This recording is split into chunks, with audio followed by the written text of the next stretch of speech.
I'm Allison Jonjak, the Cranberry Outreach Specialist with the University of Wisconsin-Madison Division of Extension. These videos are the on-demand recordings of UW Extension and the Wisconsin State Cranberry Growers Association's virtual brown bag lunch series. These monthly sessions offer growers and researchers a way to share timely and relevant information. We hope you'll enjoy and continue to engage with us. Hi, everyone. My name is Grant Holly. I'm the Executive Director of the Wisconsin State Cranberry Growers Association. We are very happy to be able to partner with UW Extension to bring you the research needed to be able to navigate our ever-changing environment. I'd like to thank all of our speakers today for their valuable time and leadership, the growers for joining us, and Allison for being the catalyst from which all of these sessions rely. Thank you so much. So for a little bit of housekeeping, I have captions that are enabled that you can turn on if you don't see them, if you want to be able to follow along and prefer a transcript format. If you have questions throughout the presentation, you're welcome either to unmute yourself and ask them or to use the chat window, and I'll be following the chat, and then I can ask the questions on your behalf. If you would like to ask the question publicly, you can use the drop down to everyone. If you'd like to ask the question anonymously, use the drop down and choose to Allison Jonjak, and I'll ask it anonymously on your behalf. In the meantime, as a quick recap, every year the Growers Association, the Cranberry Board, as well as UW researchers, as well as Extension, all get together for a research roundtable. At the research roundtable, we discuss what are challenges that growers have faced that they require research to be able to move forward on. And every fourth or fifth year, we'll do a strategic sort of session that includes the next 20 years, 25 years, who's not in the room, who needs to be, and what collaborations can we be doing, in addition to every year doing the 1 to 5 year research timeframe. So this year was one that had a longer term component, but I'll go through. We had broken out into breakout sessions on various topics, kind of assessed with growers what their primary changes that they'd seen in the past 5 to 10 years, and where research could help them improve their cranberry growing. So I'll kind of bounce through these, giving everyone kind of an understanding of where we're at and what we're prioritizing research in for the industry. So in the last 5 years, people notice that they're moving water on and off more frequently.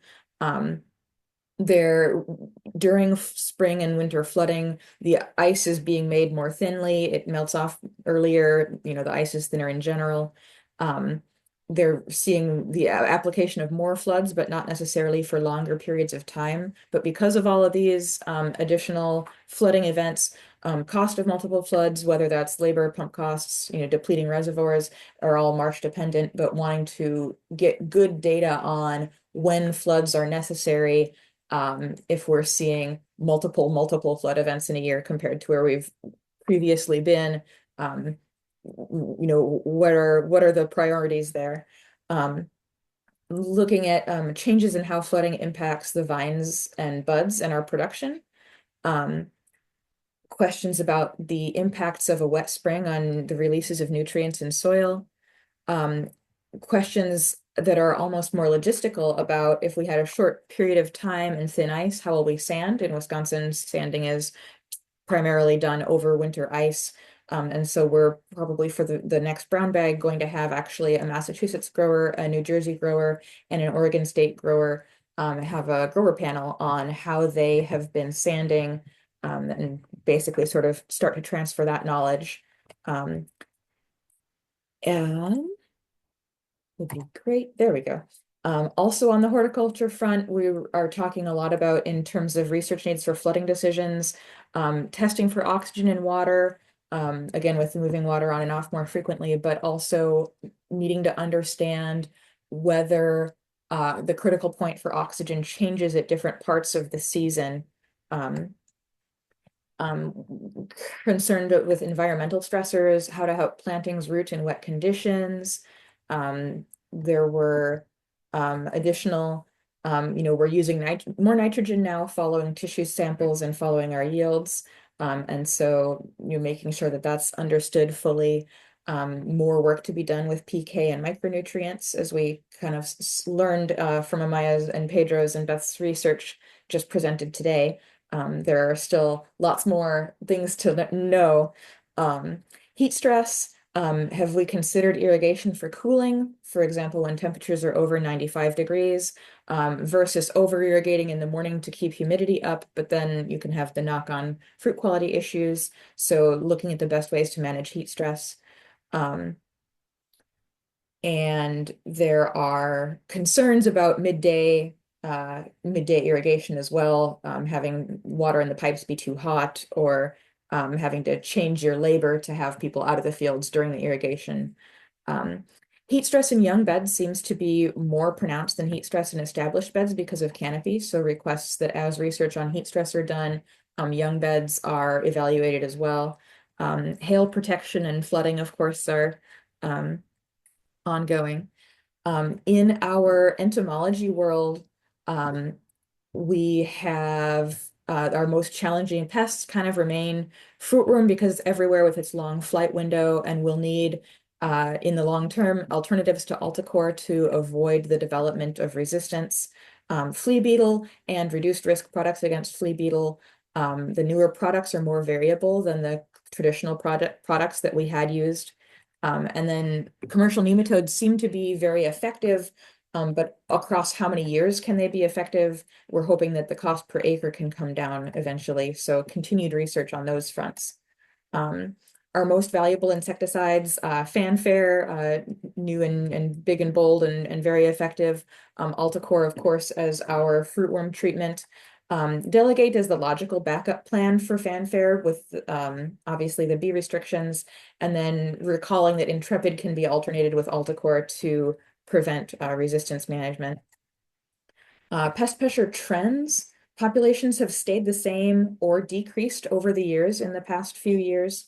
Blunt-nosed leafhopper, we're less concerned about the current incidence of enough leafhoppers to cause feeding damage, but the specter of the continued need for attention due to their ability to transmit the false blossom pathogen. Increases in secondary and newcomer pests and higher incidence of oddballs, and that is as we are seeing temperature patterns change, as well as our chemistry mix change. There are things that we have not had to deal with before, and needing to be alert for that, needing to be in communication with other crops and other regions to see basically that we're on our toes for whatever new things might arise.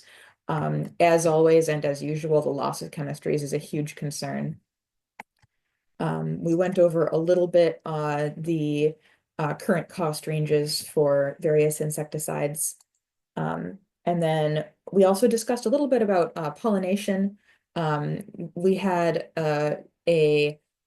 fewer visits. Pam Verhulst and Dave Jones of Ladybug IPM and Ocean Spray had given an overview of trends identified during this season. And one of the notice things that Pam had this season in her pollination observations was, I don't remember if it was a 20% reduction, but a significant number of reduction in visits in the Weebee app that she measures pollination with compared to last year.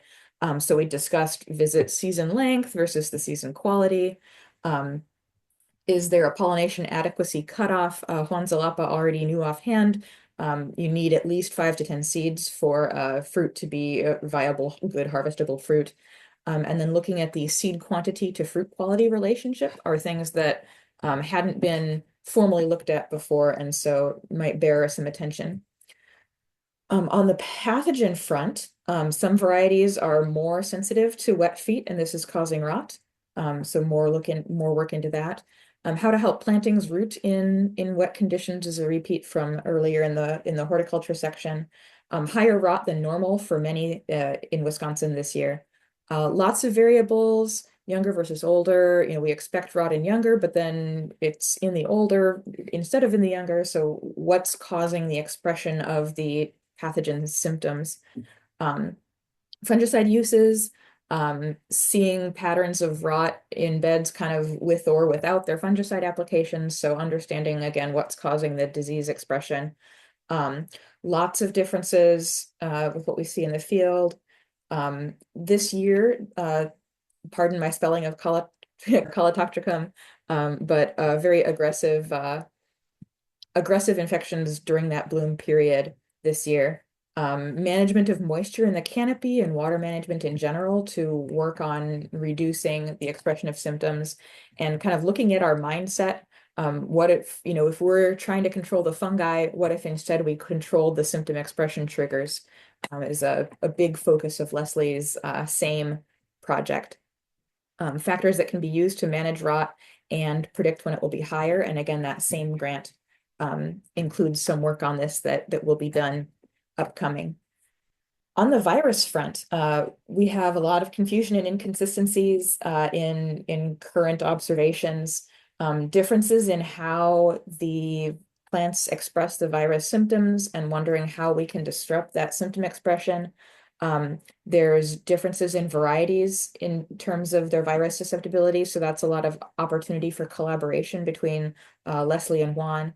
Recurrence of symptoms in old plantings, and so why is there a symptom hiatus if the infection is still there? If you'd see virus symptoms during a planting's establishment in the first 4 or 5 years, and then a few healthy years or healthy seeming years, and then suddenly you see the virus again, the virus expressing itself. Is there a chemical control? Are there hormones that might be implicated that we could, look into anything there? Again, understanding the vectors that we don't currently have a full sense of. Systemic acquired resistance as a possible place to put research. And then again, variety susceptibility, needing to do broad sampling, but viral load is how we quantify the symptom expression. So being able to say there's virus present in tissues and we do or don't see symptoms associated with that, along with virus screening prior to the planting phase. In terms of false blossom, we have kind of the same questions that have been ongoing, with the special note that if we were to move forward with virus screening, adding a false blossom screening for propagative material would also be important and good. For the first time this year, we had a soil and water breakout.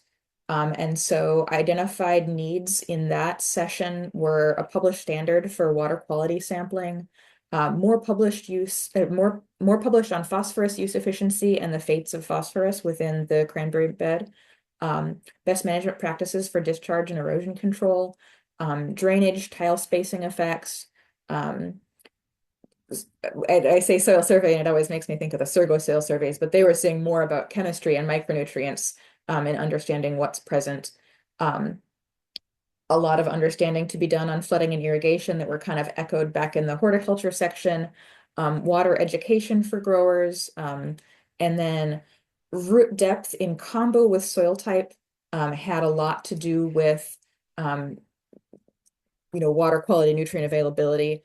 So lots of research to dive into here. Phosphorus, lime, and sulfur, and how they affect plant and water quality as well as soil quality. Juan Zalapa, along with his Casey Kennedy's and his postdoc Gabby Meyer, facilitated this session. Leslie Holland facilitated the plant pathology session. Dave Jones facilitated the entomology session, and Amaya Atucha and Josh Namura facilitated the horticulture section. So thank you to all those group leaders. I realized I should have been introducing them as we went along. And then general management, Steph Plaster, who works in extension farm management, as well as Matt Digman, who is in agricultural engineering, oversaw the general management session, which focused first on what critical issues did you observe as being important to all growers, and one thought was a better pre-harvest metric for crop forecasting. We had underestimated in Wisconsin the size of the crop this year, 2 weeks before harvest, and all of the knock-on effects of that clarified that having a better method would have good outcomes. Labor automation is critically important. Succession issues and generational communication, and then labor, understanding what motivates employees, partnering with high schools for job fairs, and these sorts of ideas. And then we had on the general management technology side, can we do things on an industry level to help reduce costs? The feedback on people with H2A experience is that the labor quality is good, but the paperwork burden is high. So understanding what can be done to ease some of that paperwork burden or do some streamlining or some education on that front. Determining the color of berries during harvest. We had a lot of issues this year with Tassie and Digi having different results relative to a frequent year, but we're working on being able to give growers the ability, as well as handlers, with an app to be able to get consistent color checks. Also thoughts about using SPAD meters that are typically used for chlorophyll measurement, but could we use them to measure anthocyanin in foods? The final note on that was that our Tassie samples are necessarily small. Digi can take a much larger sample size and therefore get a more representative sample. So all of those thoughts, some almost handler related, but still germane to the entire industry. And then unsolved equipment needs. Mechanical weeding options remain a very high priority among growers, especially for our weeds that aren't currently managed by any tools that we have, but then also for organic growers to have a broader set of options. Drone pest control, being able to determine the effectiveness compared to a boom, being able to manage sites within beds. So a lot of questions about drone for spot spraying and drone for broadcast applications, but needing to have a lot of questions answered before growers are ready to make those decisions. Better sensors for what's going on in the marsh. Again, we've determined that fall bud counts are not so good, but is there any other way that we can forecast yield for the long term, but also forecast even for the short term? Our 2 to 3 week sample baskets were not very effective this year. So being able to do better yield forecasting, logistical section controls on fertilizer booms, mechanical weeding is a little bit of a repeat. The automation of irrigation, electric versus diesel. There's always more smoothing that can be done to make that process more foolproof and more, if a hiccup occurs, being able to respond to it correctly. Underlap and overlap in drones kind of falls under that drone pest control, people wanting to be sure that a drone application is going to be of the same, same quality that our boom applications are. And more discussing about sanding without ice, and discussing of pruning or how we would manage bed hygiene, the control of leaf trash or weeds or insects or diseases, if sanding is able to occur less frequently than it typically is. Also a lot of discussion of a nice sensor tower that could be monitoring plant stress, plant health, or soil temperature, soil moisture, along with scouting for pests and disease and pollinators. So a lot of fun ideas in that section. And then overflow table is a little less germane here, but we also, thanks to Amaya, led a quick discussion on long-term topics and long-term focuses and collaboration opportunities. And I will try to drag my chat boxes around so they're blocking less of the important content here. Being able to discuss a lot of topics under one umbrella: stress, and especially abiotic stress, heat, water, cold, oxygen, being able to discuss those in relationship with climate. A lot of curiosity about obligate pathogens. They are, especially as we think about false blossom and how it's impossible to culture that unless it is either inside a bluntnose leafhopper or inside a cranberry vine. It's difficult to undergo that research just because you can't grow it in a petri dish and scale things up very easily. So focusing on research of those obligate pathogens. Pest pressure changing with climate and with loss of our control methods. Robotic technology can be a big strategic avenue for us. Chemistry of the cranberry itself and knowing those questions more for what's in our food products and developing market development. a lot of opportunity strategically available in terms of sensors, not only yield predictions, but also IPM assistance and, robot guidance. Water quality, obviously a huge piece that is interconnected with many disciplines and very important. Economic viability of these high capital replacements for the existing pest control.